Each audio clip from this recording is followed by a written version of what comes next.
Well movie sphere plus India में launch हुआ, prime video channels पे लॉन्च हुआ एंड आई वाज वंडरिंग इसकी जरूरत क्या है। Lionsgate play already owns Lionsgate play in India, लेकिन पता चला कि यहाँ पे लायंसगेट प्ले एक सस्ती मस्ती खेल रहा है। अच्छा, तो तुमने पुरानी बॉलीवुड फिल्मों में ऐसा एक्सपीरियंस किया ना कि सेठ जी के यहाँ पे रामू काका काम कर रहा है, रामू काका इतनी मेहनत करता है कि वो सेठ जी से उसकी ही कंपनी एक दिन खरीद लेता है। वही काम लायंसगेट प्ले वाले केस में हुआ है।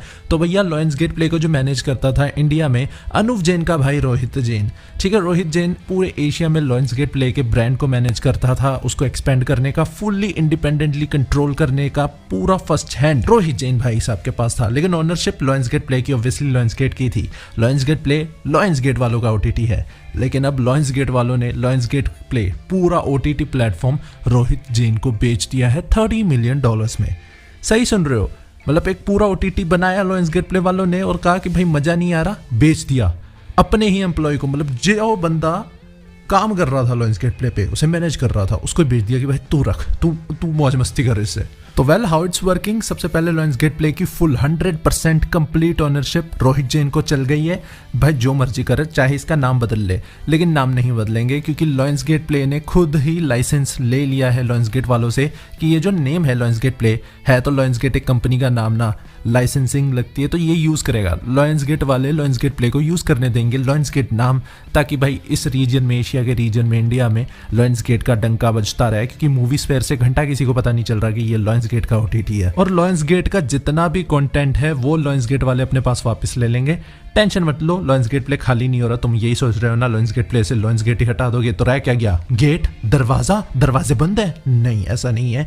सारा जितना भी कंटेंट है वो मल्टी ईयर लाइसेंस कर लिया है, ठीक है, लायंसगेट वालों ने।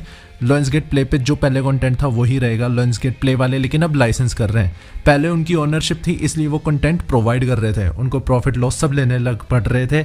लेकिन अब वो बोलेंगे रोहित जैन को, भाई रोहित पैसा निकाल, हमारा कंटेंट ले ले। ऐसा सेम एज HBO वाला समझो, HBO का जितना कंटेंट है, वार्नर ब्रदर्स का कंटेंट है, वो जी हॉटस्टार पे आता है, ठीक है। तो वो वहाँ पे जब वार्नर ब्रदर्स ने कहा कि भाई हॉटस्टार तू पैसे दे, हमारा कंटेंट दिखा, वही हिसाब लायंसगेट यहाँ पे कर रहा है कि लायंसगेट प्ले वालों पैसा निकालो, हम कंटेंट देंगे। इंटरेस्टिंग। सबसे पहले रोहित जैन भैया, आपने एक ओटीटी प्लेटफॉर्म खरीदा क्यों? आपको तो कोई जानता नहीं। तो भाई मल्टीपल रीजन हो सकते हैं, क्या पता रोहित जैन भैया फ्यूचर में जाके इसको बेच दें। अभी तो उन्होंने यही बोला कि भाई मेरा तो भयंकर इसको एक्सपेंड करने का प्लान है, यहाँ पे नाम गूंजेगा कि भाई यहाँ की धरती पे लिख दूंगा मैं लायंसगेट प्ले का नाम। अच्छा, वैसे इसलिए इंडिया में लायंसगेट प्ले के एक्टिव 40 मिलियन सब्सक्राइबर्स हैं, ठीक है, डायरेक्टली इनडायरेक्टली 40 मिलियन, जो कि काफ़ी बड़ा नंबर होता है। इसलिए लायंसगेट प्ले वाले ना एक्सपेंड भी करते रहते हैं। इसलिए तुम देखोगे कन्नड़, तमिल, तेलुगु, काफ़ी सारा कंटेंट है जो पहले लायंसगेट प्ले पे नहीं था, सिर्फ हॉलीवुड था, लेकिन अब रीजनल कंटेंट भी आने लग पड़ा है क्योंकि भाई एक्सपेंशन तो चल रहा है। On the other way, Lionsgate as a company, उनकी आइडियोलॉजी ये है कि भाई कहीं पे भी ना डायरेक्ट कंपटीशन से बचो, कि भाई इंडिया आएंगे, अपना ओटीटी लगाएंगे, प्रॉफिट लॉस दोनों झेलने पड़ रहे हैं। नहीं, हमें बस पैसा चाहिए, हमें लॉस वॉस कुछ नहीं झेलने, इसलिए हमने लाइसेंस ही कर देना अपना कंटेंट।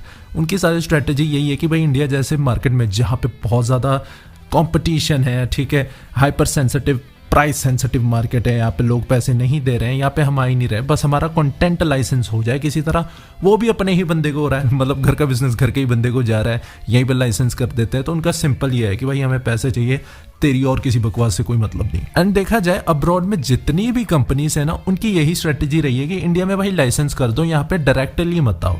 वार्नर ब्रदर्स वालों की भी यही रही है कि जियो हॉटस्टार को लाइसेंस कर दिया, पैरामाउंट की भी यही, यूनिवर्सल की भी यही रही, ऊपर से अब लायंसगेट की भी यही है कि भाई यहाँ से डायरेक्टली एग्जिट ले लो।